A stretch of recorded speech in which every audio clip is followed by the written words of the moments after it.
This is part 3 of an extended poem on the Eucharist entitled Charnal Supper.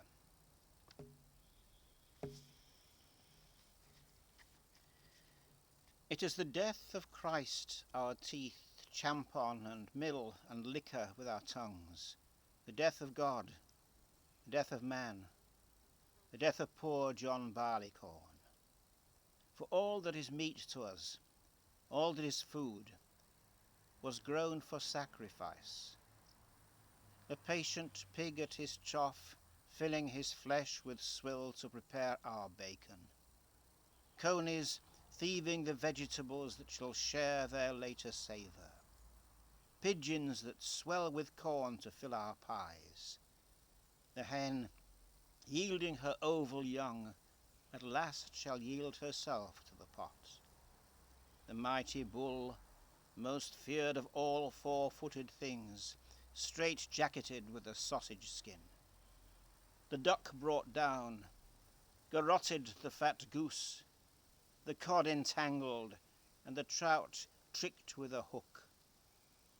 We recognize the ritual of the deaths, and give God thanks for the use of them, slain before the earth was founded. Celebrated in the religious paintings in the first cathedrals deeply underground, types of the little lamb that was to come, that was to grace the Passover feast, that was to take away the sin of all the world. It is the death of Christ that is our nourishment, not just in spirit and truth, but flesh and blood.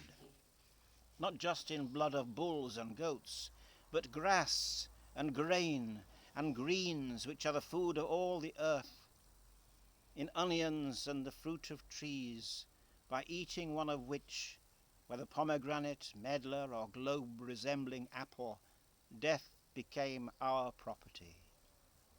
And Christ, a victim for us, hung on meat hooks. He who blessed the bread, and in blessing rendered it holy, rendered all bread wholesome, all the toil of rearing it, and all the trades attendant, from the hands that knead the dough to the hands that consecrate it.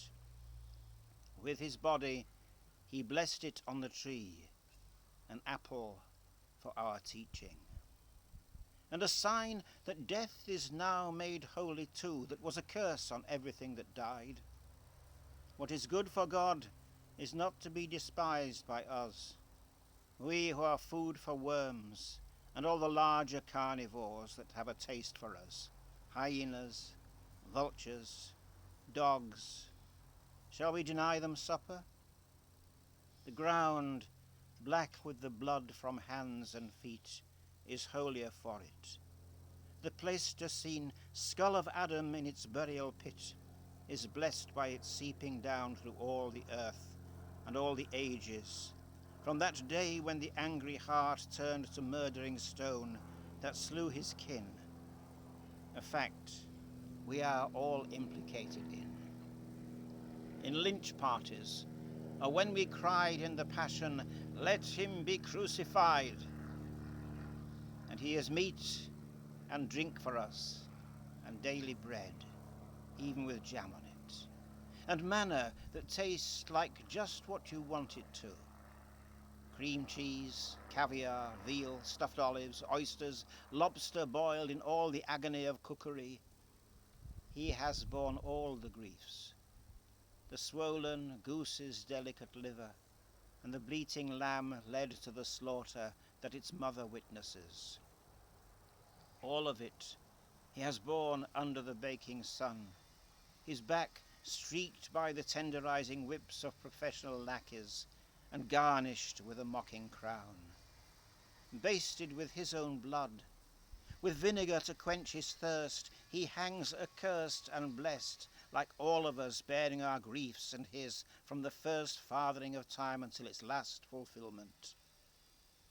And the sacrificial smell and smoke of it, and all the animal and human sacrifices must, in temples and in trenches, and within the marking stones that witness, smeared with the victim's blood on post and lintel, reaches up into the sky, unto the nostrils of the provider, who shall always hear whatsoever speech is spoken in blood. He is our spokesman and our offering, the propitiator and the advocate, the gift and bribe and immediate mediator of all our weaknesses and wants, and what we have left unpaid we promised.